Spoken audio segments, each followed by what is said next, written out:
Pois é, e as empresas enfrentam a pior onda de recuperações judiciais em 3 anos. Por essa razão, vamos acionar o nosso comentarista Alan Gani, que vai trazer um raio-x dessa situação difícil para companhias tão tradicionais, né, Alan? Bem-vindo.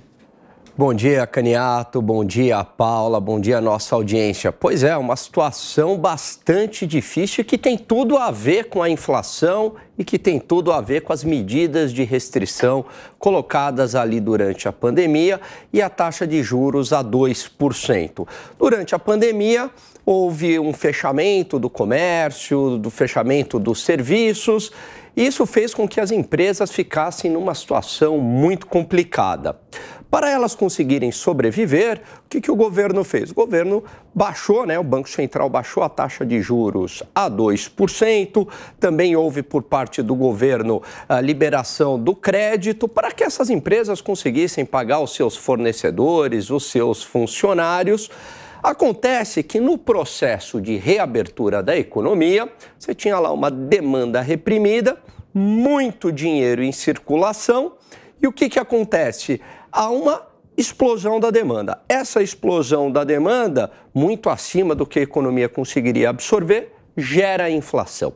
E aí vem a inflação gera inadimplência e essas empresas também sofrem com a inadimplência. Para conseguir conter a inflação, o que o Banco Central tem que fazer? Acertadamente, subir a taxa de juros. Só que daí, subindo a taxa de juros, essas empresas acabam tendo dificuldade de tomar crédito e refinanciar sua dívida. Então vira uma bola de neve, uma situação muito complicada e hoje muitos bancos, potencializado também, é claro, pelo caso das Americanas, eles estão mais restritivos para emprestar dinheiro. Uma situação ruim porque o crédito, ele é o óleo, Ele é o óleo da economia, ele lubrifica a economia, potencializando aí o crescimento econômico.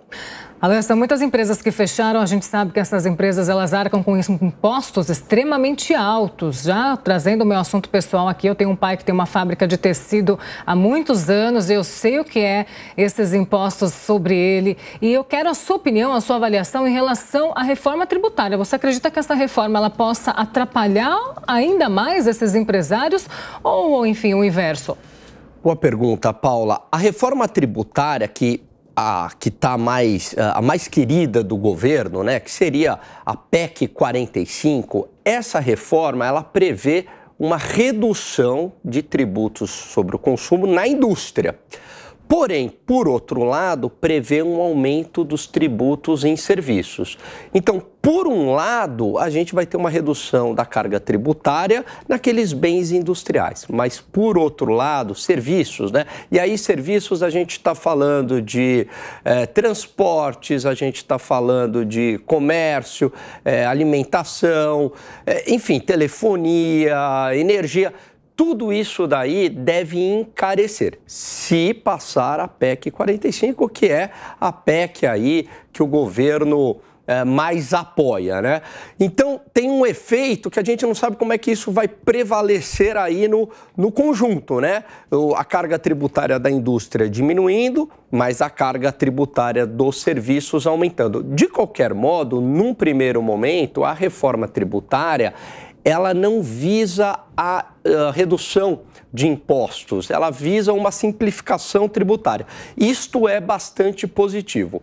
Num segundo momento, aí sim a gente pode começar a discutir a redução da carga tributária no Brasil, que é muito elevada e, como você bem pontuou, Paula, penaliza muito o empresário. Agora, para ter essa redução da carga tributária, o Estado também precisa enxugar o seu gasto, porque o imposto no Brasil é alto, porque o gasto do governo é elevado. Não dá para ter redução de carga tributária sem que haja uma redução das despesas do governo. Agora, Alan, é importante fazer uma reflexão também. Na sua avaliação, o que essa onda de recuperações judiciais aponta para a administração dessas companhias que empregam milhares de pessoas, porque algum problema ocorreu, não são somente fatores externos, Perfeitamente.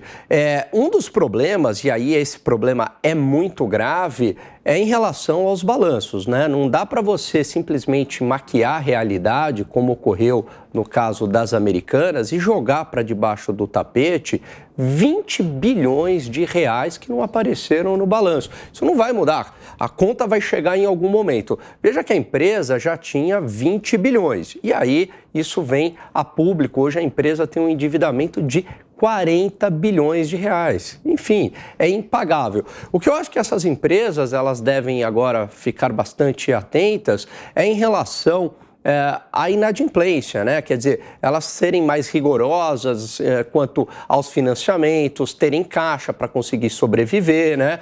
Não se alavancarem tanto e serem bastante transparentes reportando essas informações para a sociedade, porque em algum momento isso vai aparecer. E veja no caso das Americanas, né? Aparece da pior forma possível, pega todo mundo de surpresa e o efeito é ainda muito pior. 9h30.